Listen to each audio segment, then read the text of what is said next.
Alright, hello, this is the Dog, back for more Metroid Prime. Last time, after some random meandering around in the Magmoor Caverns in Talon Overworld, we got to the Phendrana Drifts, and reached the Phendrana Canyon. Which, actually, it's a good thing this crate is virtually, if not totally indestructible, because you actually can use these to get back up to that platform. Not that it's really necessary once we do what we gotta do in here, but first there's a scan. A new Chozo lore entry has been downloaded to your logbook. Yogbook? So like a logbook sponsored by the Yogscast? I want one of those. Many Chozo have gone beyond now, and this is a mercy. Those of us who remain suffer in dimensional flux, drifting helplessly across time and space, guided by unseen and inexorable currents. The Chozo who cling to sanity fight the tide, but our minds are weakening. Soon we will all be like the Turned, Chozo who had been utterly corrupted by the Great Poison. The Turned still hold to their Chozo forms, but their minds are black with fell intentions. Gone is their respect for life. They honor only destruction, and seek to disrupt the artifacts holding the Great Poison at bay. All life taunts them, and they do not rest. Before long, they will be all that remain of the Chozo here. The Chozo writing these Chozo lore entries are very poetic, and several times, at least a couple times, they will use terms that we will never see again in this game. We will never hear about Turned Chozo again. So, I guess that's a little sad in a way. Like there's a sort of an uncompleted plot thread type thing going on here. Anyway, here's some baby Sheegoth, which I'm going to mercilessly slaughter. And you can see there's all these random floating platforms, which are kind of derpy. They're out of alignment, so all we need to do is come up here and scan this. Platform realignment is successful. And now you can see they form a nice little bridge we can jump across to get to the other end of the canyon. After we kill some of the local fauna for no good reason.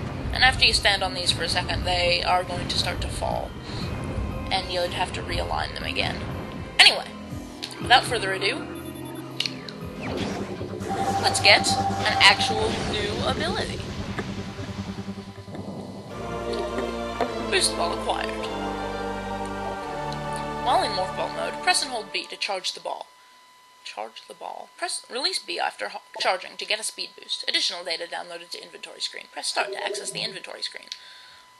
Alright, you remember I mentioned those half-pipe structures earlier that will later get something that'll allow us to scale them. This is that upgrade. The boost ball. This is actually, I think this is pretty cool because it's sort of like using realistic physics. At least semi-realistic. I don't know how one would actually do this. But, you know, using this whole thing of getting momentum, to, traverse these little half-pipes. Which, okay, I'll stop just doing that aimlessly. But it's kind of fun. Basically, you charge up a boost, and with the right timing, and you gotta like release the boost just as you start to ascend one side of the half pipe, and then you start charging again and release it as you start to ascend the other side, and so on and so forth, and you'll increase your momentum, and you can just repeat that until the boost ball is also useful for evading attacks in Morph Ball mode. You can just repeat that till you get to the top of the half pipe, and now our scan visor is looking for other half-pipe structures, and it has detected one in the Talon Overworld, which we saw earlier in the Talon Canyon. It's actually quite important. It's going to let us get a very, very handy power-up. Seriously, I'm not kidding. It's one of the best things in the game, and it's something so simple and basic. Yeah, you guys who have played the game know what I'm talking about. But this is something I'm very eager to get.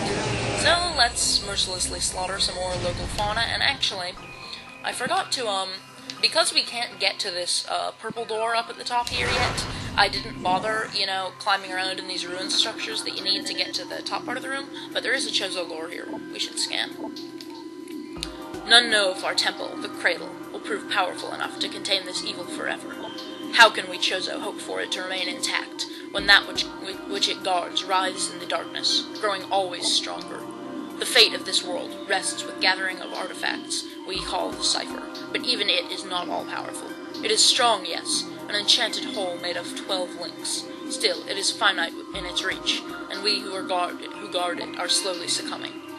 When our vigilance crumbles away into madness, the cipher will be exposed, and the fate of Talon 4 will be beyond our influence. Yeah! Get some more of the backstory of these guys. Which, again, that's something I kind of like about this game, is that there's not, like, cutscenes with forced exposition, but the entire backstory of what happened here is through scans. And what's this?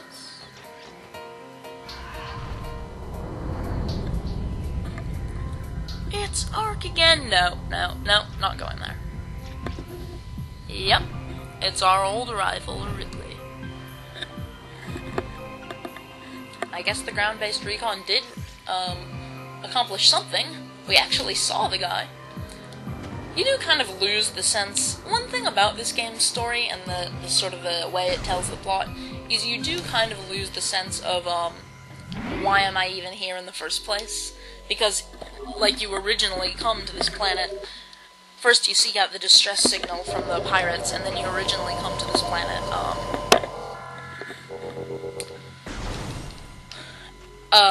pursuing Ridley, but then you pretty much, all you're doing is going around reclaiming your power-ups, you know, and then you end up basically fighting to save the planet as you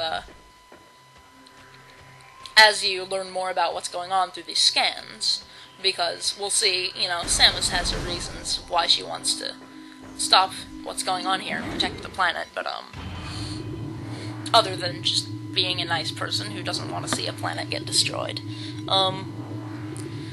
But one of the negative aspects about the story of its game is I do feel you're kind of lacking a sense of purpose at the beginning.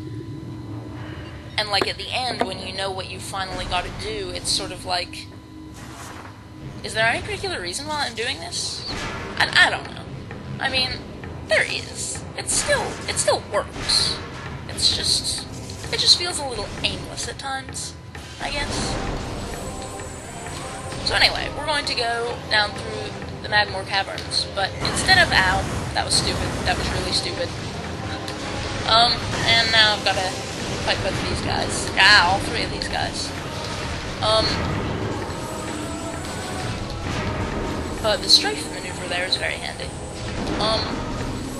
Instead of going down the way we came, where we'd have to go through the Chozo ruins, it's a lot shorter to go through this optional path that I explored earlier to no avail. Well, not to no avail, I managed to get 2 missile tanks out of it, so actually it was pretty good.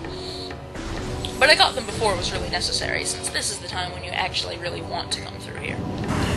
Arrgh. Come on. Yeah.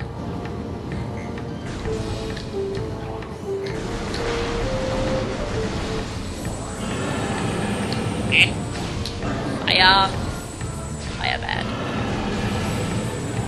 Come on, baby, like my fire. Come on, baby, like my fire. Try to set the night on fire. Okay. I'm not as good of a singer as whoever the lead singer of the Doors was, so I will not subject your ears to such torment. Actually, to be totally honest, I think I'm kind of decent at singing, but, hardly, like, professional.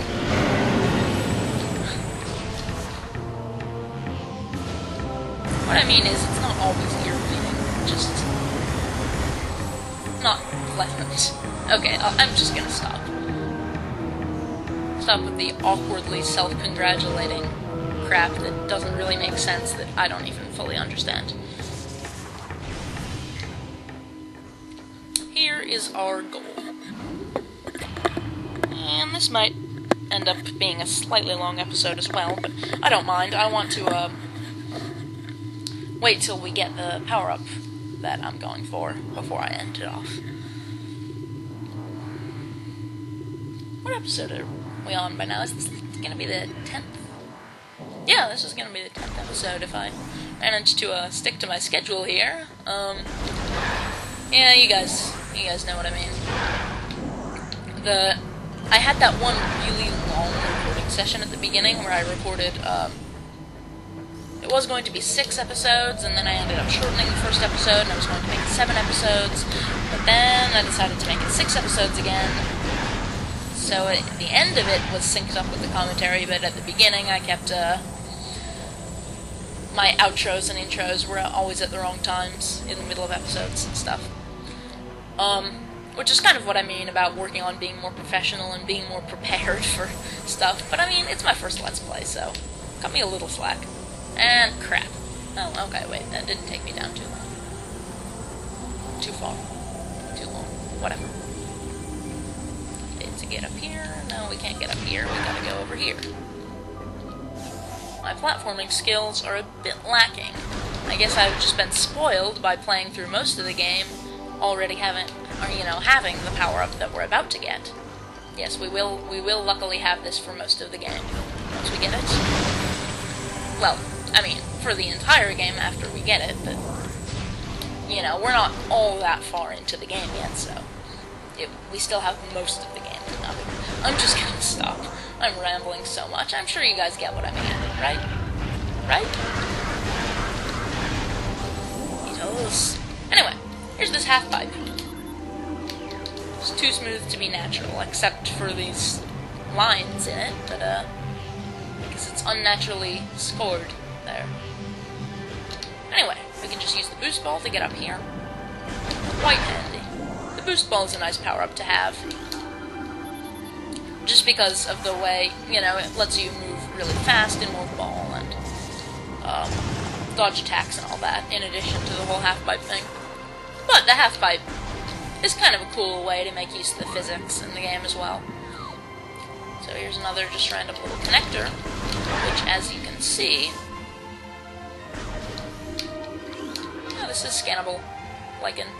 Cannot identify light source. I thought it was lichen. Which, as you can see, is going to take us back to the landing site. But we're on this ledge that we couldn't get to before. So I'm going to try not to fall so I don't have to backtrack and do the half-pipe again. And here we are. But once we take this fall, however, are we going to get back up? We're going to get back up using the space jump boots. Oh yeah. Actually, they don't let you do that. Don't be fooled. They behave slightly differently. Regardless, they're awesome. Yep, we got all our platforming cliches going. They let you double jump.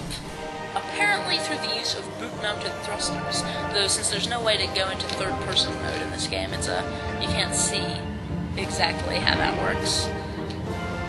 I mean, jet boots really don't make much sense. But anyway, I'm gonna save in the ship here, and call this an episode. See you guys next time.